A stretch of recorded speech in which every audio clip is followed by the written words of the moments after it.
toi, tu descends parce que sinon tu vas encore manger le téléphone. Bonjour YouTube, j'espère que vous allez bien, moi ça va. On se retrouve dans une vidéo plus concept, pas de vlog aujourd'hui.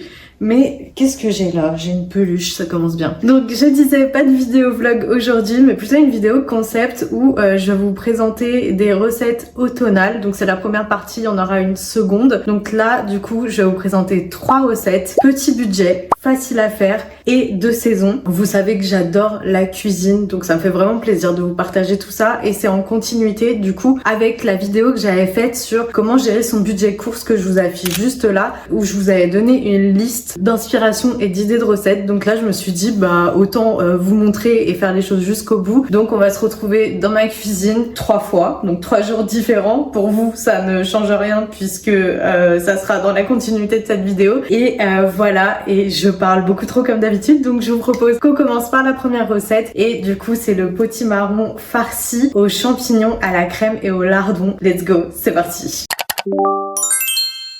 Pour cette recette, bien entendu, la star, un potimarron, donc j'en ai pris un dans mon retour de course, vous l'avez vu la dernière fois. Des champignons de Paris, donc là j'ai pris une boîte, c'est une boîte de 200 grammes, très exactement. Allumettes de jambon, je prends juste une partie, parce que vous savez c'est vendu par deux là, il y a un autre truc ici, et je prends juste un seul, ça suffit. De la crème entière, comme ça, un pot, ça suffit. Après, le fromage de votre choix pour tout simplement râper au-dessus. Je vous installe pour que vous puissiez mieux voir. Je suis désolée d'ailleurs pour la luminosité, il fait un temps ignoble et du coup j'ai dû allumer mes lumières, bref ça fait jaune, désolée. Bref. Pour commencer, du coup je vais couper et vider mon potimarron, donc c'est vraiment l'étape la plus chiante. Il faut retrousser ses manches à chaque fois. Oh, je galère.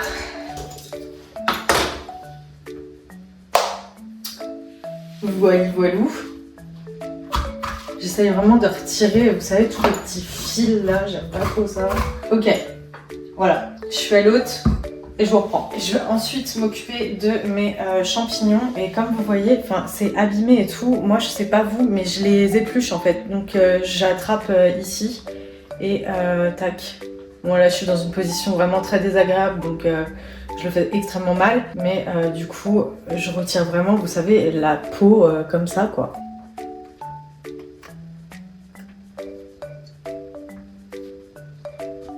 Je vais les couper en lamelles très finement et après on les fera revenir à la poêle.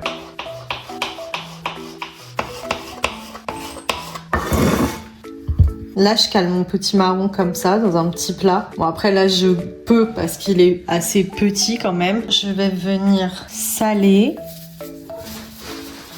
poivrer.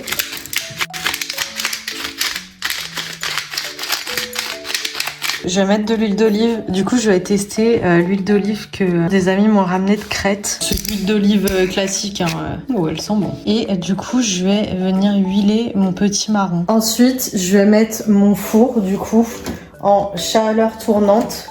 Et je vais le mettre à 220 degrés. En attendant, on va s'occuper de la farce. Donc je vais verser mes champignons. Je ne mets pas d'huile ni de beurre parce qu'en fait le champignon va rendre de l'eau. Et une fois qu'il aura rendu l'eau, là je peux mettre de la matière grasse si j'en ai envie. Donc moi globalement j'utilise principalement de l'huile d'olive. Je cuisine très peu au beurre. Mais le beurre demi-sel se marie extrêmement bien avec les champignons si jamais vous cuisinez au beurre. Et ensuite je vais venir assaisonner poivre, sel et j'ajouterai mes lardons et ma crème fraîche. Je balance mes champignons. Donc là, vous voyez, quand le champignon commence à cuire, on a de l'eau qui ressort. Ok, donc là, l'eau, elle s'est évaporée. Donc je vais ajouter un petit filet d'huile d'olive, mais vraiment un tout petit peu, comme ça. Je vais poivrer, saler. Et je vais ajouter mes allumettes. Après, vous pouvez mettre ce que vous voulez. Hein. Vous pouvez mettre du poulet, du bœuf, voilà, protéines végétales. Moi, c'est vrai que je mets des allumettes, mais vous pouvez bien aussi mettre du jambon, par exemple, ou des lardons classiques. Les allumettes, je l'avais déjà dit, mais c'est moins gras, donc je préfère. Là, je vais ajouter ma crème. Déjà, je vais commencer avec une bonne et grosse première cuillère. Et là, je peux en mettre, hein. Tac. Tac. 4 bonnes cuillères, ça suffit. Je laisse mijoter 2-3 minutes comme ça, et après, je vais remplir mes potimarrons. Du coup, je vais venir farcir. Après, vous pouvez mettre aussi des oignons et tout, hein, mais moi j'en avais déjà parlé, je les digère pas. Donc j'en mets jamais. Je m'en suis rendu compte et du coup c'est un truc ouais, que si je peux éviter, j'évite quoi. Voilà. Pour finir, on va râper du fromage. Alors gruyère, parmesan. Moi là j'ai de l'abondance donc je la termine. Je pense qu'on est pas mal là. Ça part au four pour une bonne vingtaine de minutes. Je vous redirai exactement parce que moi c'est vrai que je fais à l'œil. Toi aussi tu veux du potimarron? Oui. S'il vous plaît. Non mais à chaque fois vraiment j'ai pas honte quoi. Mes claquettes. Si jamais vous n'avez jamais vu mes vidéos, c'est Woogly qui mange mes claquettes. Donc ce petit monsieur, voilà, quand il faisait ses dents. Il a arrêté depuis, mais du coup il me les a flingués quoi. Dégustation. Du coup, il est bien cuit, c'est fondant. Là, on a bien le fromage qui est gratiné. La crème, tout. Oh là là là là. Incroyable. Voici une bouchée parfaite, mais je pense que je vais vraiment m'ébouillanter, quoi. C'est tellement réconfortant. C'est bon, mais c'est chaud. Vous devez absolument tester cette recette et vraiment le fromage, mettez de l'abondance. Ça fait toute la diff. On se retrouve dans ma cuisine pour la deuxième recette et j'ai déjà préparé les ingrédients et on va partir simplement sur une salade automnale parce que oui, si vous suivez mes vidéos et que vous me connaissez bien maintenant, vous savez que j'ai une passion pour les salades et c'est pas parce qu'on est plus en été que les salades ne sont plus d'actualité. Donc je vous explique le projet. Déjà, du coup, on va utiliser de la mâche comme ceci. La moitié d'une butternut, une pomme. Alors la pomme, en fait, ça va remplacer la tomate. Vous savez que je suis une grande fan de tomates et c'est vrai que c'est la seule alternative entre guillemets que j'ai trouvée. Vous allez me dire oui, ok, aucun rapport. Ouais, mais si, parce qu'en fait la tomate cerise, c'est vraiment l'une des variétés de tomates les plus sucrées. La tomate, ça reste un fruit, hein, qu'on se le dise, c'est pas un légume. Et la pomme, ça va ajouter cette touche en fait acidulée et sucrée qui se rapproche de la tomate, même si on est bien d'accord là-dessus, ça n'a pas du tout la même texture, ça n'a rien à voir. Mais voilà, je sais que j'avais déjà goûté et c'est vraiment quelque chose que je trouve très bon. Je vais mettre de l'emmental, mais sincèrement, si vous avez du gorgonzola, du bleu, du roquefort, du Saint-Agur, mettez plutôt ça. Si vous aimez les noix, vous pouvez également en mettre. Je pense que ça peut être très bon. Moi, c'est pas trop mon délire, donc je vais pas en mettre. Et en fait, après, pour la prot, moi, je vais faire des œufs durs. Vous pouvez faire œufs mollets, etc. Mais là, moi, je vais pas m'embêter ce midi. Je vais faire des œufs durs parce que j'avoue que là, après cet après-midi, j'ai une après-midi de montage de fou malade. Donc voilà. Pour la petite sauce, petite particularité, mais du coup, on va mettre un mélange très automnal, j'ai envie de vous dire finalement, donc moutarde à l'ancienne, du miel, de l'huile d'olive et pour faire cuire ma butternut, je vais mettre du thym, du curcuma et de la cannelle qui est très automnal également. Donc déjà pour commencer, je vais essayer de couper ma butternut. C'est vraiment des choses chiantes à couper, ça je le dis toujours. En vrai, manger une courge, ça se mérite, hein. C'est fou. Oh la vache! Bon, c'est une cata, hein. Je l'ai pas coupé droite, j'ai pas réussi. Ah. Bon, il y a clairement une différence. Je vais prendre la plus petite partie. Elle, je vais la garder pour une prochaine recette. Et là, je vais la vider et je vais l'éplucher. Ça va être très long. Ok, c'est parti pour le plus chiant.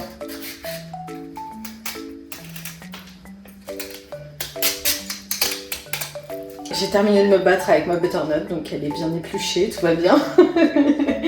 Et là, je vais la couper en petits cubes en fait, tout simplement, pour que ça cuise plus vite déjà, parce que j'en ai envie. À moins que je la coupe en lamelles, je sais pas. Mais si je la coupe en lamelles, il faudra vraiment des lamelles fines comme ça. Enfin bref, peu importe la forme, j'ai envie de vous dire.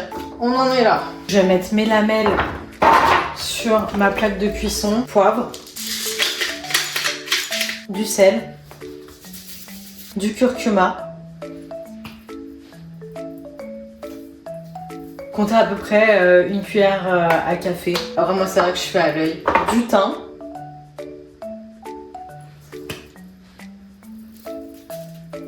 de l'huile d'olive.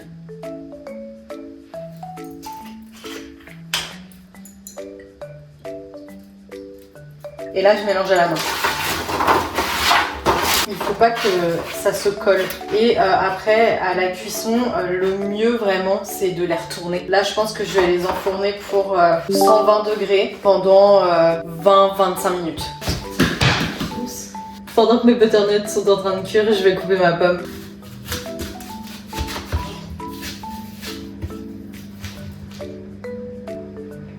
Oh putain, j'ai eu peur, j'ai cru qu'il y avait un verre.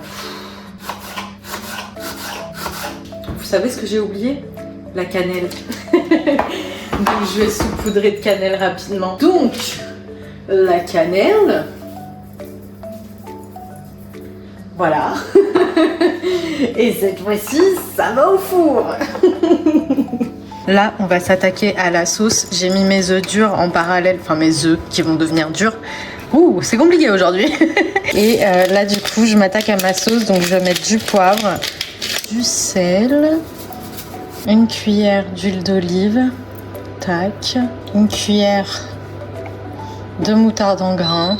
Et après la moutarde, on va mettre vraiment une bonne cuillère à soupe de miel.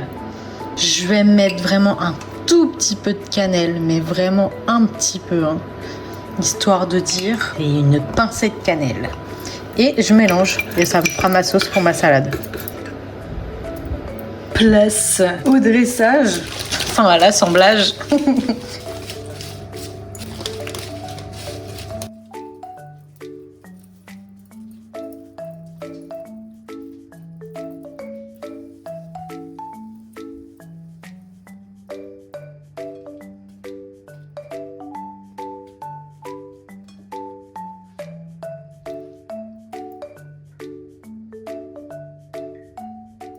Ça donne tellement envie que Woogie s'est ramené à la dégustation. Il va falloir que je le pousse. Mais du coup, voilà ce que ça donne. Woogie, s'il te plaît. Hop, voilà ce que ça donne. Vraiment, ça a l'air incroyable. Donc, goûtons sans plus tarder avant que le chat m'attaque. Je vais essayer de faire une bouchée parfaite comme d'habitude, vous savez. Par pitié, goûtez-moi cette salade et faites-moi un retour. Vous m'en direz des nouvelles.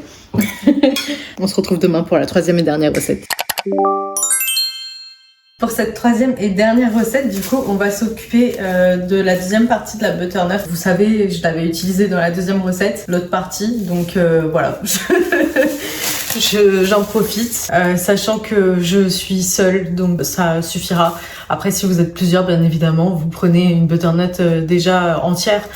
Voilà. Et tout simplement, déjà, je vais commencer par préchauffer mon four, 220 degrés. Et en fait, la butternut, je vais la badigeonner d'un mélange que je vais vous montrer après. Je vais la laisser cuire et après, je vais rajouter en fait des bûches de chèvre. Et voilà, c'est vraiment très simple et très bon. Donc la butternut c'est assez fade, donc du coup il faut vraiment prendre le temps de l'assaisonner et c'est ça qui fera vraiment le tout. Donc là je vais commencer. Désolée, j'ai mes chats qui jouent derrière, donc si vous entendez du bruit c'est normal. Du coup on va mettre du poivre, du sel.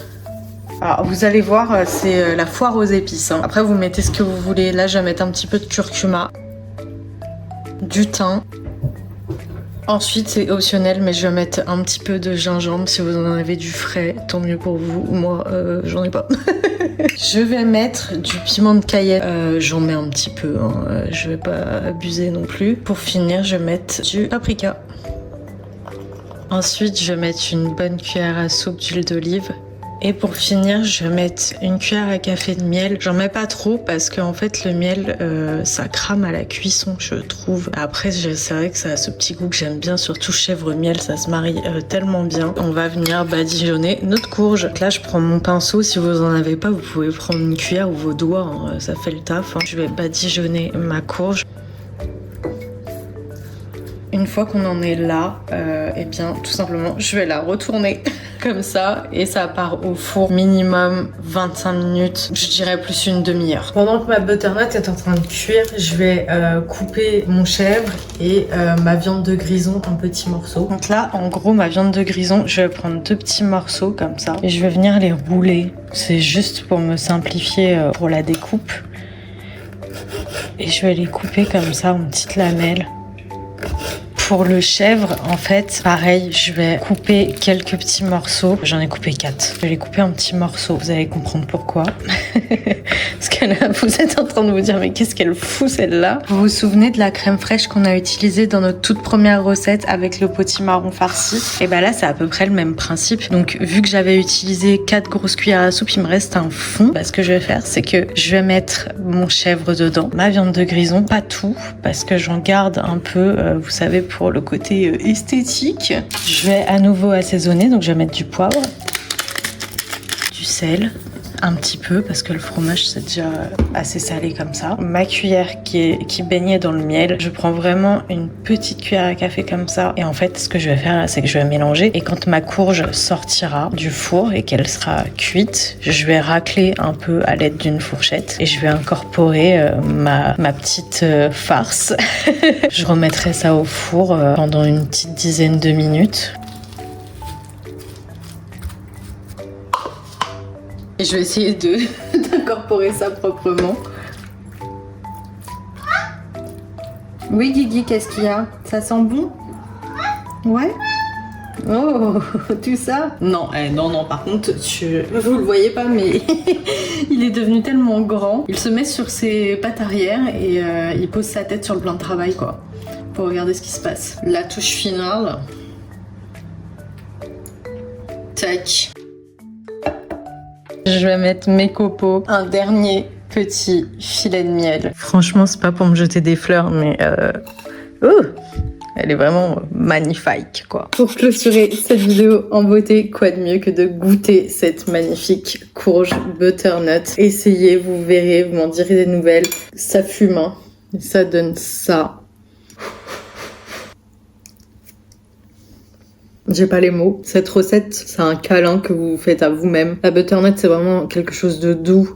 Je trouve que ça se marie tellement bien avec le chèvre, le miel. Sincèrement, sur les 3 recettes qu'on a faites, je ne saurais pas vous dire laquelle est ma préférée, mais j'ai adoré les 3. De toute manière, c'est des choses que je fais très souvent. Donc ce que je vous montre, c'est pas des recettes que j'invente ou autre à l'instant T, c'est vraiment des recettes que je reproduis chaque année. Et du coup, je me permets de vous les partager et vraiment, c'est un délice. Écoutez, je vais vous quitter ici. J'espère sincèrement que cette vidéo vous a plu. Honnêtement, moi, j'ai adoré tourner ce type de vidéo. Vous savez très bien que j'adore cuisiner. C'est là où je me sens le mieux. C'est vraiment ma zone de confort, ma cuisine. Je suis définitivement convaincue de faire une partie 2 en vous présentant 3 autres recettes automnales, faciles, rapides, petit budget, qui convient au plus grand nombre. Si cette vidéo vous a plu et que vous n'êtes pas abonné, eh bien, je vous invite à le faire. C'est sympa et puis surtout ça soutient mon travail et ma chaîne YouTube. N'hésitez pas à mettre un petit j'aime, c'est super pour le référencement. Un petit commentaire si vous avez une question sur l'une des recettes. Si vous allez les reproduire, si vous les avez reproduits, me dire en commentaire ce que vous en avez pensé, c'est très important. Je vous fais des bisous et je vous dis à la prochaine dans une prochaine vidéo. Bisous, ciao.